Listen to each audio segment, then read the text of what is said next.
Hello everyone, hi, how are you guys doing today? Welcome back to another episode reaction to Buffy the Vampire Slayer. That's right, my name is Matt. Hello. Okay, so last time on Buffy, something blue, it was a wacky ass episode. Buffy married Spike. Anyway, that's pretty much the only thing that happened. I mean, okay, there was a little bit more, and I feel bad that I didn't talk about it, but it's regarding Willow and how she feels about Oz going away, which is something we hadn't really explored very much. So I was excited for that, but then the episode immediately just devolved into memes. But I don't think anyone is here to talk about that episode in regards to how Willow feels. Everyone is just like, damn, that shit was funny. And that's where I was at too. Like, I legitimately forgot that the beginning of the episode started that way and then it ended where it ended. But it was fun. It was a fun episode. And then we got Angel. I don't know if y'all watch Angel, but I did a reaction to Angel. Was it 4-9 or 4-8? It was Hero, which slapped. Hero was very good. Hero, I really like it, but it's also an episode that I feel like doesn't really have to do anything with Buffy. It is like the first Angel episode that is really good on its own without any input from Buffy or any reference to Buffy, really. It's just a really good Angel episode, but you have to care about the first 8 episodes of Angel in order to care about Hero. But I really enjoyed it. It was fantastic. So I'm coming off of Angel here.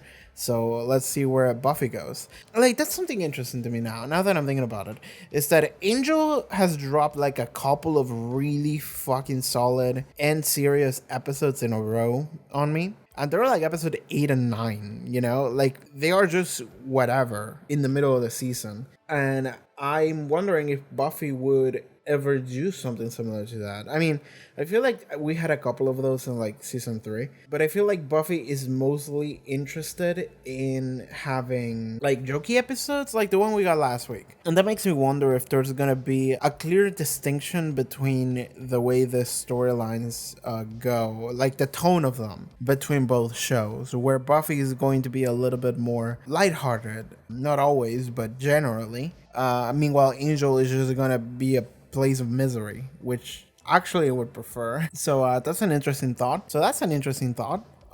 But I wouldn't know. So let's just keep watching Buffy and let's see where it goes, I suppose. It is late for me, so I'm just gonna watch the episode before it gets super late. Oh, did I? This is the first time I'm recording Buffy on this new setup, aren't I? A new setup, by the way, in case you hadn't noticed. It is literally just the same, but I moved things a little bit. So my desk used to be that way, and now it's this way. So that's basically it. I rotated everything in that table, and I put a couple more stuff in it, and then I put all my vinyls over there in that wall because it looked very empty and very wide, and I didn't like that.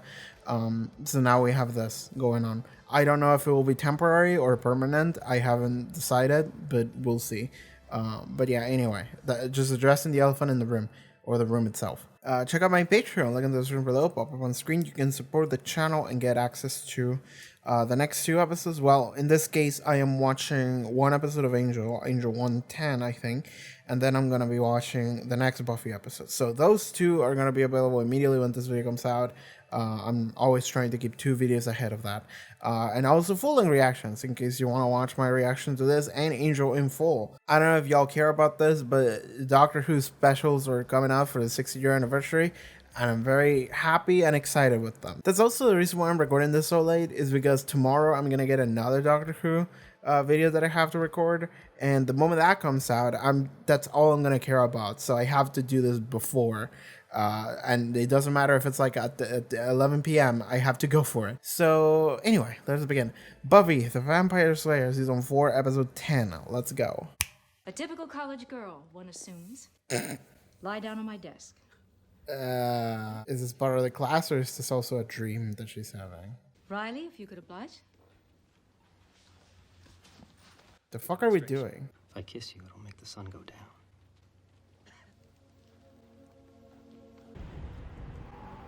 Okay. So first of all, it's not real, and second, it's a premonition. Do you hear that? Creepy, eerie, fun. The gentlemen are coming. They need to take 7 and they might take yours. Can't. So I'll see you all Monday. What the fuck was that? He didn't even look real. Looked like a puppet. Like a mannequin. I don't really remember. She's spying. Did I appear at all in this stream? There might have been a cameo. Is that right? The you two made out in front of everybody. And then the world ended or whatever. Some girl said some cryptic shit about 7-somethings. Petroleum. Tonight you have crude oil. And homework. What about you? You know, grading papers. Ah. What papers? We only have the final. Oh, late papers I can look at. Fortune favors the brave. I like how that relationship is just built on a lot of nothing when it comes to actually talking about oneself. Because he's like, what are you doing? She's like, petroleum. And it's like, cool. What are you doing? Grading papers. We don't have any papers. Anyway. Alright, so what shenanigans is Spike gonna do this episode? That's what I'm in here for. You heard of a group called the Gentlemen? Group of what? Oh, so he's just Gentlemen. walking around? We're out of Weetabix. We are at Weetabix because you ate it all. And they were roommates. That's really fun. You don't care about what I think. You don't ask about my day. I care about you. How much? We spend... We'll talk about it later. Ooh, man, that's rough. This isn't a relationship. You don't need me. All you care about is lots of orgasms. Wow, walk into a room and that's the first thing you say. This is important. Yes, but why is it here? Yeah. Said you wanted me to swing by. I need you to take Spike for a few days. What? What? What? It's like a dog. I have a friend who's coming to town, and I'd like us to be alone. An orgasm friend? Yes, that's exactly the most appalling thing you could have said. So you're blowing off right now because you... Oh, we got to see Wicca group. So are these Wicca full of bullshit or are they real? I think we should have a bake sale. They're bullshit. Can y'all even levitate a pencil? Well, Witch there's the shit? wacky notion of spells. You know, conjuring, transmutation. Then we could all get on our broomsticks and fly around on our broomsticks. I think that One person's energy can suck the power from an entire circle. maybe we could... Yeah. Tara, guys, quiet. Okay, we have one. We got one. She seems cool and interested. Let's talk about the theme for the Bacchanal.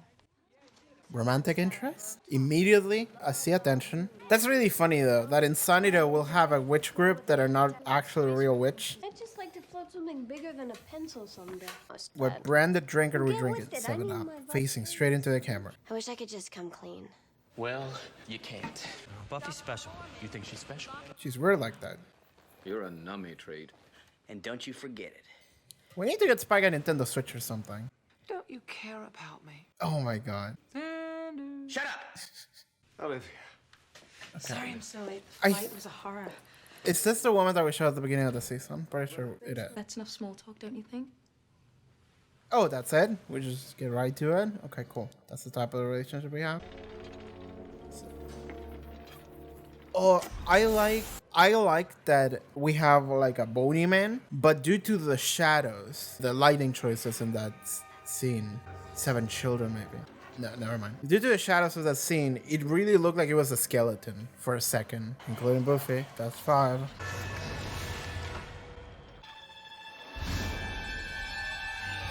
Okay, she's awake, so she's something mistaken. Her voice. What's going on? Yep.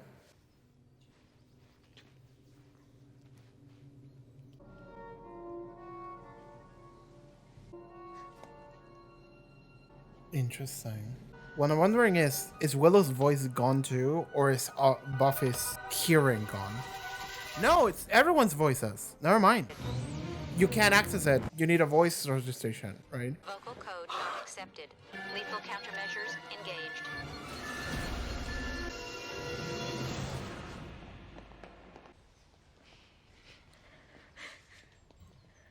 I like this. You don't hear anything in the episode other than sound effects.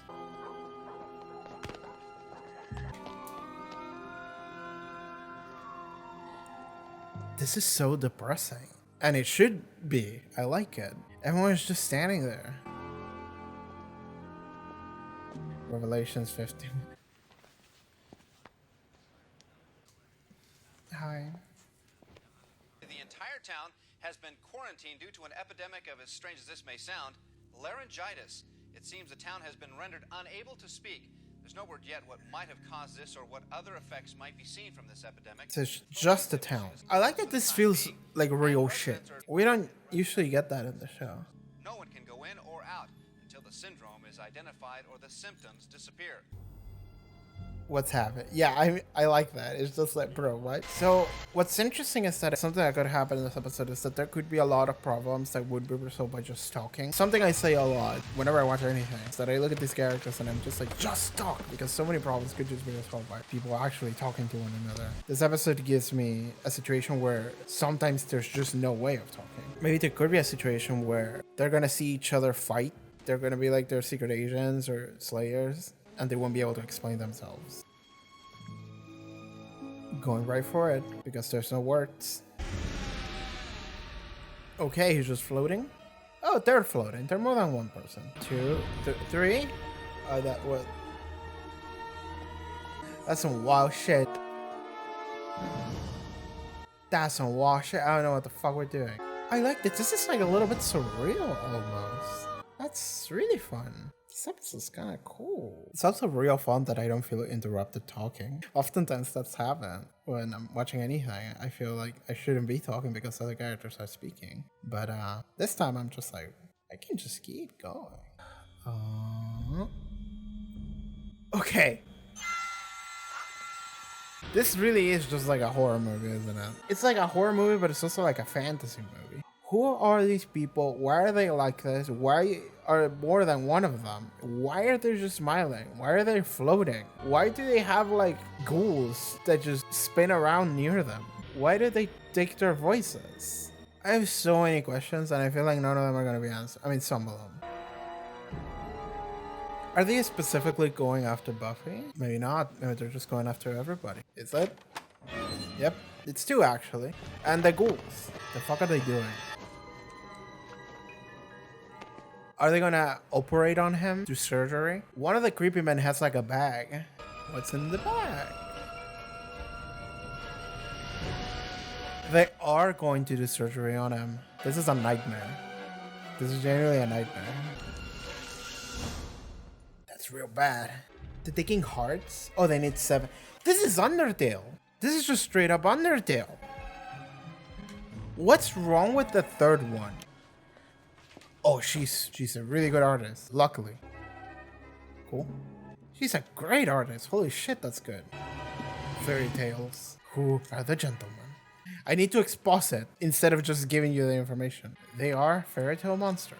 They come to a town. They steal all the voices so no one can scream. Fun. A little bit more of it. I mean, he gets a point across. She's enjoying it. Good for Anya. How do we kill them? Yeah, just... The tails, no sword can kill them, but the princess screamed once and they all died. Music? Yeah, just play some Britney Spears or something. A real human voice. Maybe we can bring someone from the outside world. I like this. This episode is fun so far. It's really good. It has an idea that it's executing really well. The idea of, what if no one spoke? What if there was no dialogue this episode? There's an ambience. There's a vibe. Mood.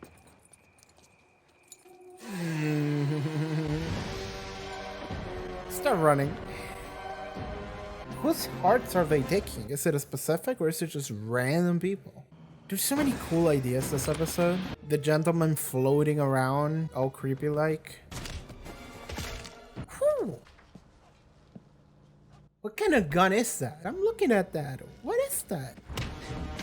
Well, are you specialized in melee combat, sir? Yes, okay, he's equipped. Asking for Willow's help. Cool. It was a different room.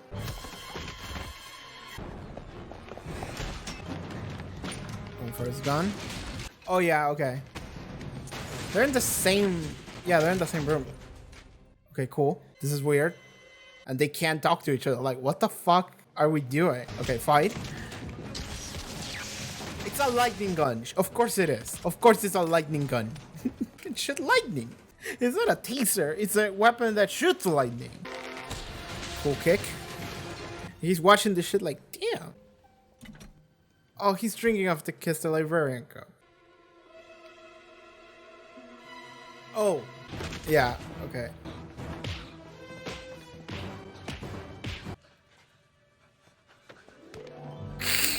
Proving that he cares by beating up a vampire who didn't do anything wrong. and everyone smiled and everyone was happy. And then she wants to fuck. And they're like, yeah, let's go.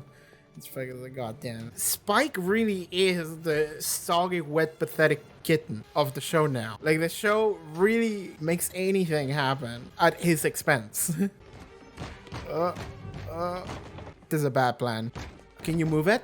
Try to move it with your mind. You can do it, girl, from a pencil to this. I already succeeded. It's more than you've ever done before. Through the power of lesbianism, we will move this vending machine. Yes. I'm hoping I read that correctly. I feel like we're immediately moving Willow to another relationship. Oh, they're trying to get Buffy's heart. Lightning gun! Literally, who are these people? Why are they like that? They really are just like fairy tale monsters. Like, they're just weird and freaky like that for no reason.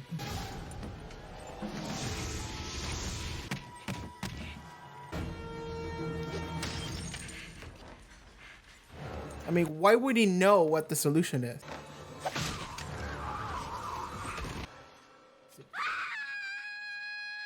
And then they all died.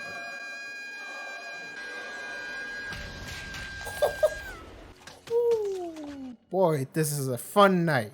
Wild ass night. We have a lot to talk about, bro. Yes, so I'm a secret agent. Yes, so I'm a mystical slayer. Yeah, I'm a lesbian. We could do a spell. They didn't seem to know what they were talking about. Oh, so you're someone that actually can do magic? I'm definitely nothing special. No, you are.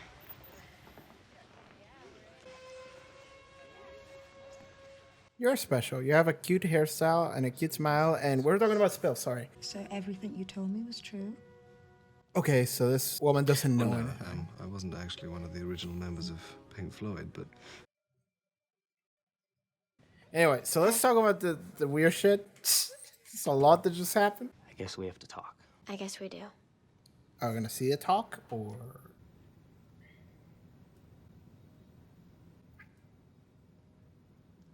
Fun way of ending the episode in complete silence after the entire episode was spent in complete silence as well. I really like that episode, actually. Okay, I think that this is an episode that on paper is not really that interesting, or more specifically not that different from other Buffy episodes, you know? Some weird, wacky paranormal shenanigans with some kind of monster shows up and we have to stop it. But what really made this episode, I think, was a lot of the ideas they had, as well as the execution of them. Because I think that, let me just say right now, I think that the Gentlemen are the best monster in the Buffyverse so far. Thus far, I think that the coolest monster we've ever seen are the Gentlemen. Like, bar none. I think they're that good. Everything about them, like, the way they look, I thought they looked goofy at first, in the first time that Buffy saw them, because it was a very static image and it kind of looked like a mannequin or a puppet. I mean, of course, I was like, it probably is just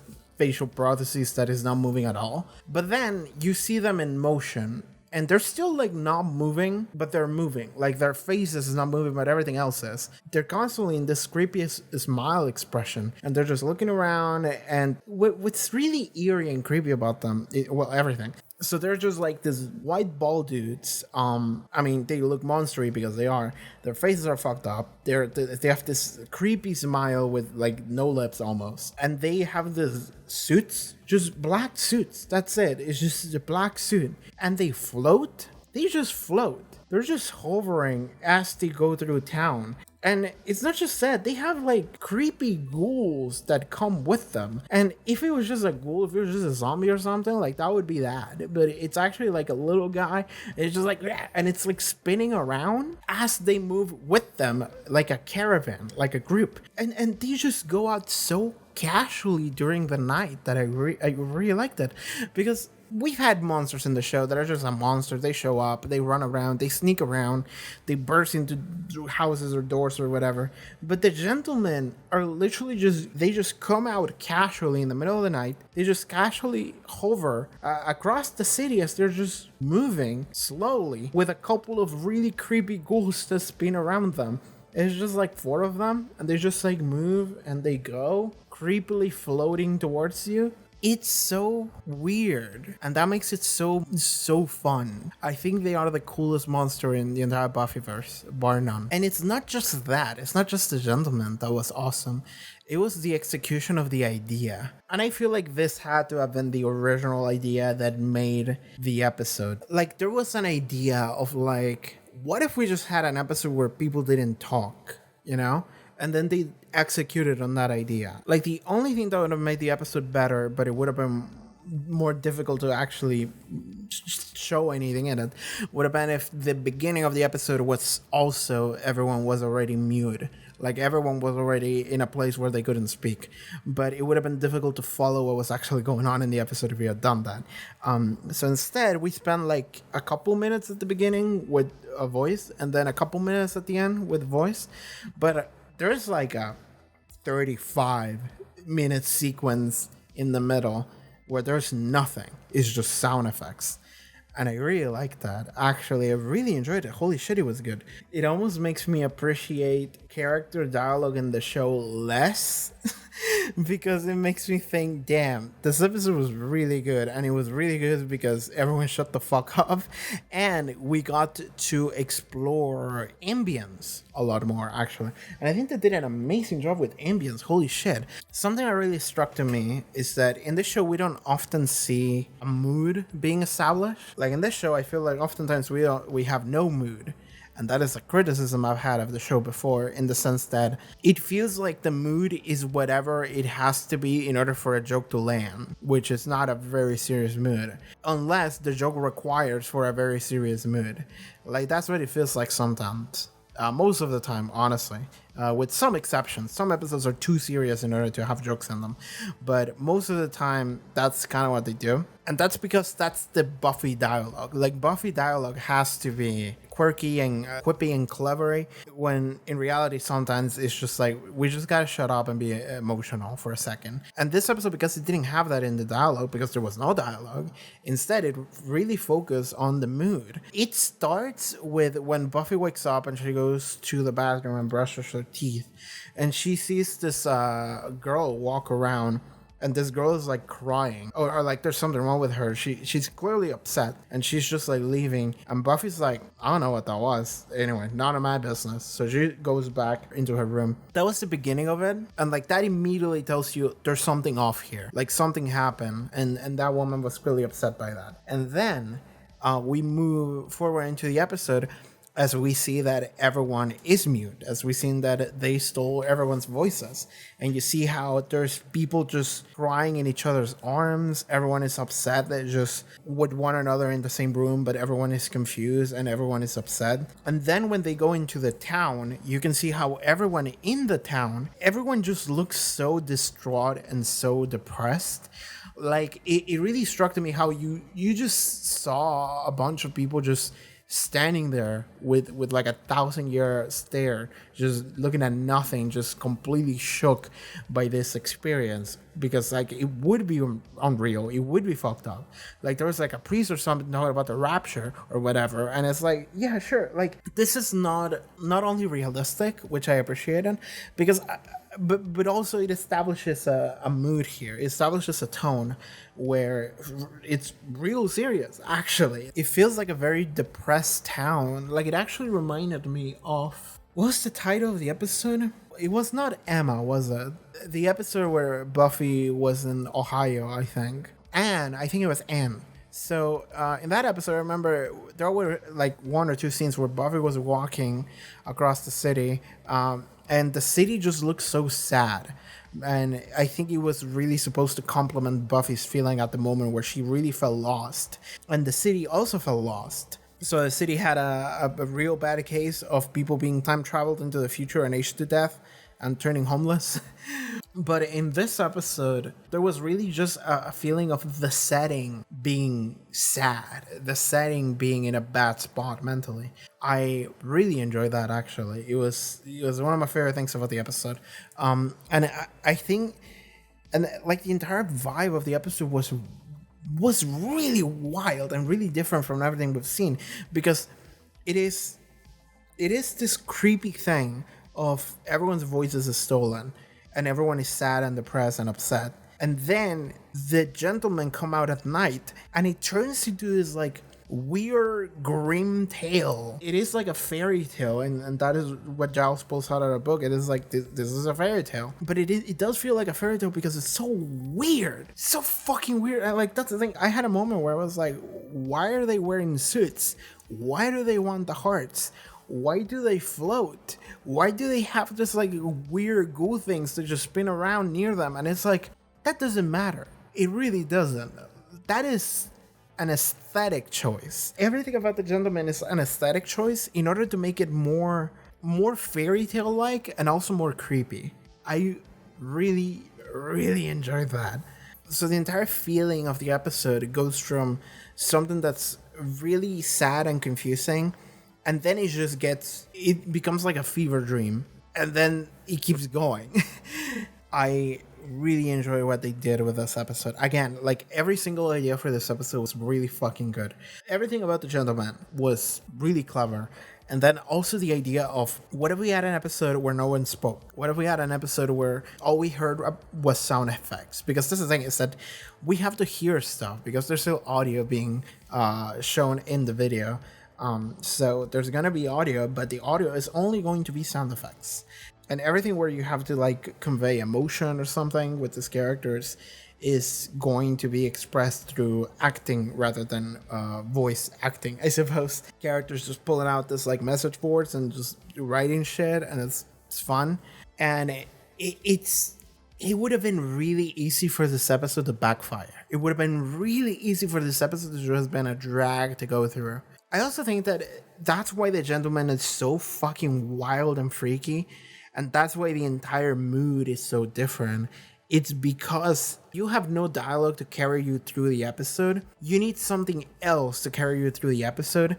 And this like wonder that you feel while watching all this crazy shit happening in front of you, that's what gets you through the episode, because you're sitting at the edge of your seat like, what the fuck, man? I'm sorry, I'm repeating myself a ton here, but that episode was one of my favorites of the entire show, actually. Because like most episodes of Buffy to me feel like at this one that some weird supernatural shit is introduced and it creates problems for the main cast, who then make jokes about it and then they punch their way into a solution, right? That's how most of the show works, I think. This episode, I mean, we still punch our way into a solution, but like everything that happened before that was so interesting to me.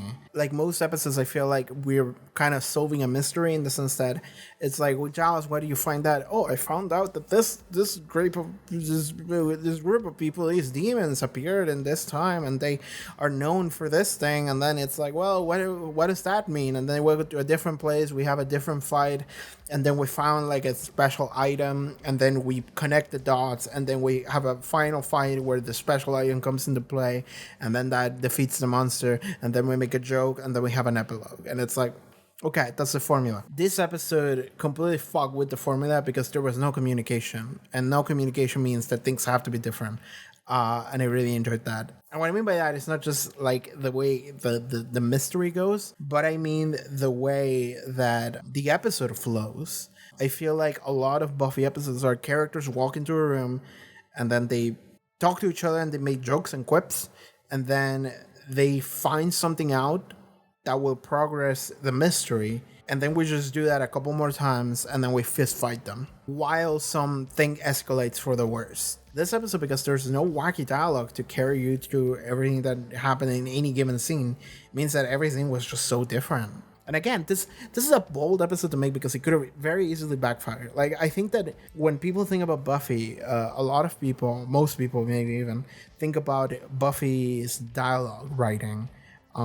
Because I think Buffy's dialogue writing is maybe the most unique thing about it. or was the most unique thing about it in 1999. Nowadays, with Marvel movies, it's no longer the case. I think that the Buffy dialogue is definitely the thing. So having an episode where that's not the case, it's also very interesting because makes me want to have more episodes where characters talk less. That's fun. Okay, final thing I can probably say about the gentleman, and I mentioned this during the episode, but there was a shot or a couple shots where you can see their hands grabbing stuff, and they had like really bony hands, but it looked really cool to me because of the lighting in that scene. The shadows really made the hands look like skeleton hands because they were so bony. Literally for a second I was like, is that a fucking skeleton? And then it was like, no, it's just a very bony man. But for a second I legitimately thought it was a skeleton, and I was like, that doesn't look like CG, that just looks like a real ass fucking skeleton. I kind of like it. But then it's like, no, it was a bony man, which I like it more actually, because I'm now thinking whether or not that was intended. You know, was that intended when they were designing the hands of these creatures, and when they were directing and setting the lighting for the shot, was that all intentional? And if it was, then that's awesome. Like that, those are very minor details that I think really go a long way into setting up like a character or an antagonist here when they are being shown for the first time, basically. Anyway, enough about the gentleman. Let's talk about lesbianism. That actually makes sense. Okay, here's what's up. Willow went to the Wicca group, which was mentioned before. Like, actually, I remember how in the past Willow mentioned, yeah, I gotta check out this Wicca group thing. She's been going off screen, but in this episode we actually see her get there, and we see that they're all just dollar store witches. They're all just pretending to be witches. They like the idea of witches, but they're not real witches. You know, they're Instagram witches. They are witches that like the aesthetic of a witch, but not even the in-depth aesthetic of a witch, just the surface level aesthetic of a witch, you know? Talking about like auras and chakras and shit, you know? Like, you know, buying sex toys made out of crystals type of shit, you know? Just like that weird obsession with an aesthetic, which is fun because for me, I'm like, yeah, that was like me at age 12. I was also obsessed with like auras and shit for like 3 weeks when I was 12 because I read something online and I was like, damn, if you focus too hard looking into your hand long enough without blinking, you'll see some colors around it, kind of. But Willow is the only one that is like, what if we do real spells? And everyone makes fun of her because it's like, oh yeah, we're gonna do real spells, we're gonna get in our brooms and fly away, you fucking idiot. Meanwhile, they live in fucking Sunnydale. It's like all of those people in the Doctor Who universe who are like, aliens aren't real, you fucking idiot. Meanwhile, aliens have invaded Earth. Aliens have invaded London alone, like 5 times in the past 2 years. Like, so that's funny to me, the fact that you would have a witch group made out of people who don't believe witches are real. That's fucking funny to me. It's like when you're applying a little bit of real world logic into the Buffy universe, into fucking Sunnydale. I want to talk to those fucking Wiccas now and be like, witches aren't real, because they said that shit and then within 24 hours they were mute alongside the rest of the town. Anyway, so Will goes to this group and there is this, I immediately really like this girl. I don't know what her name is. Blonde girl who looks incredibly shy. She's really cool because she really has that like outcast, dejected, shy thing going on about her. Like, at least that is the way the character comes across to me. It is a character who's like within that group of Wiccas. It doesn't look like she interacts with any of them, so she's immediately an outcast within that group. She immediately becomes really attracted by Willow being someone who is also suggesting we do real spells and shit, which she knows are real because she's been practicing them. So we immediately have a couple things I really like about her character. So that is a strong first impression that I have. She is like a weird, shy outcast who's obsessed with this other girl. Good. Like, again, I have a checklist of things that I really like sometimes. And there is an overlap with a character like Anya that I love. She's currently my favorite character. So I really like this character too immediately. Here's the other thing. I'm pretty sure we're going to explore this relationship. I'm pretty sure this is not just like, I met my new best friend. It was like, no, I think they're going to be girlfriends that they're going to bang or something. And my biggest fucking clue in order to go down that direction that we've had in the show was that a couple episodes ago, Riley was hanging like a banner in the middle of the school that was like lesbian pride or something like that. I think that might have been like a small hint at the fact that Buffy is going to go a direction where they're going to explore something like this. And if they do, which they very, very likely seems like they're gonna, I mean, I see a lesbian, but Willow has dated Oz, and Willow has felt things for Oz very clearly. So that wouldn't really be a lesbian. In the case of Willow, it would be a bisexual person. But this other girl might just be a lesbian. And we know nothing about her other than she does spells and she's a lesbian. That's the two things we know about her. And it wasn't explicitly stated. But if they didn't pull the trigger on them being an item, I would feel cheated by the show. Because the way she looked at Willow, the fact that she begged for Willow to help her, and then they ran away together, and then they interlock hands in order to do a spell together, I feel like it has to happen now. Like, that is too much. It would be queer baiting if we didn't. And sure, you can queer bait as much as you want, but I think this show would actually explore that. I'm pretty sure it would. And again, my biggest hint at that maybe being the case is the lesbian pride thing banner that we saw a couple episodes ago.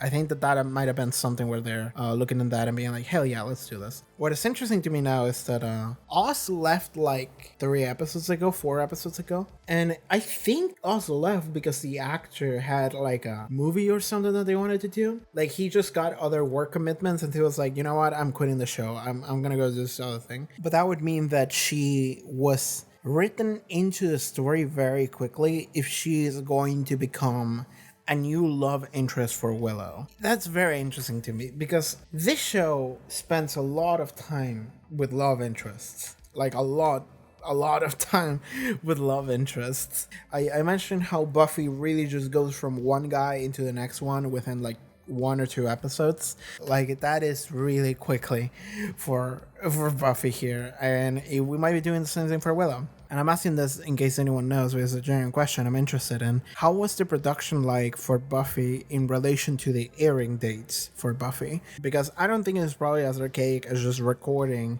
and editing and getting the film done and then releasing it within like a week or a couple of weeks rather. I don't think it was probably that way. So I'm thinking about like, what was it like for a show like Buffy here in 99? Let's talk about Buffy and Riley. They finally had this moment where they found out about each other. They don't know the details. Maybe they will next episode, I don't know. But Riley's a special agent and Buffy's a Slayer.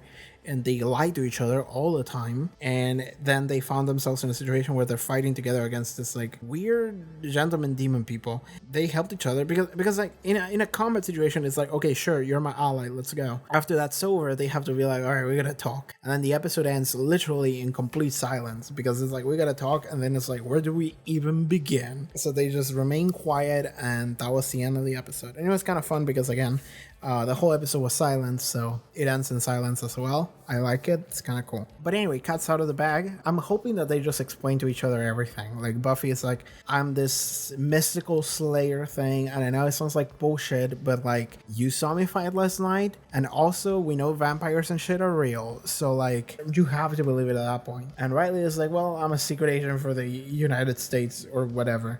But Buffy does know about them. That's the thing. Buffy does know about the initiative. She doesn't know the details, but she knows that they exist. But she doesn't know that they're antagonistic, actually. She's just like, they are weird, creepy army people just walking around. And if Riley explained to her, well, we're good, then maybe they could be like, okay, they're good. If that happens, I am expecting the initiative to later, the teacher lady, the hell bitch or whatever she named herself, or people named her, I guess, they're gonna do something really bad and creepy, and then they're gonna turn into enemies. Even if we don't consider them that right now, I think that's where it's gonna go, because again, weird military groups that are government funded and are like secret are like villain coded. They're not good in fiction or in general. This is what your tax dollars are going into, guys. Giles has a girlfriend, and actually she didn't know anything about any creepy stuff, any supernatural stuff, and she learned about it for the first time here. I don't have anything to say about her because this episode was very silent the whole way through. We didn't really get to know or learn much. So that was that. Spike was fun, as always. He's very fun. I really like the scene where Giles and Spike are just, like, Spike's just eating Weetabix or whatever. Or he's like, we're out of Weetabix. And it's like, they're just roommates now because Spike is not tied anymore. So he's just chilling with them. They are just roommates. And the way that eventually ended up going, I mean, it's really funny how Anya comes in and it's like, Sander, you don't care about me. You only want to fuck. And it's like, well, this is weird and awkward and uncomfortable. And I love her. I love a character that has no clue about what's going on socially speaking. Because same, so I love Anya in that regard. I love that she did that, and I love that Spike immediately is like, this is what we're talking about? Okay. And Giles is just like, shut the fuck up. Everyone shut up. That comes back later in the episode where Spike has just drank a mug of blood. Anya's just passed out, and Sander sees that. And he's like, oh, you drank her. And he just goes to beat up Spike. And Anya wakes up and is like, do what? And then everyone smiled and he was happy because it's an expression of care that Sander had for Anya without any words. And then they went to fuck. And I mentioned this in the episode, but Spike has become the soggy, wet, pathetic kitten of the show. Arguably of all time. Like I mentioned this before, my social media platform of choice is Tumblr. There was a poll that was like most pathetic man of all time in fiction, and I think I saw the grand finals. I think it was the grand finals, and Spike was winning. And the picture that I saw was specifically of the episode that I had just seen, which was Something Blue. So I was like, oh, I had the right reading on this character. He is the most pathetic man of all time. That's why people like him, because he's a baby girl. That's his character archetype. He started as this like chaotic creature of fun, but now he's just so pathetic that it's funny. It's funny and it's endearing how much he tries to not be that, but he is anyway. And like, I feel like the show capitalizes on that every episode as the punchline in a way.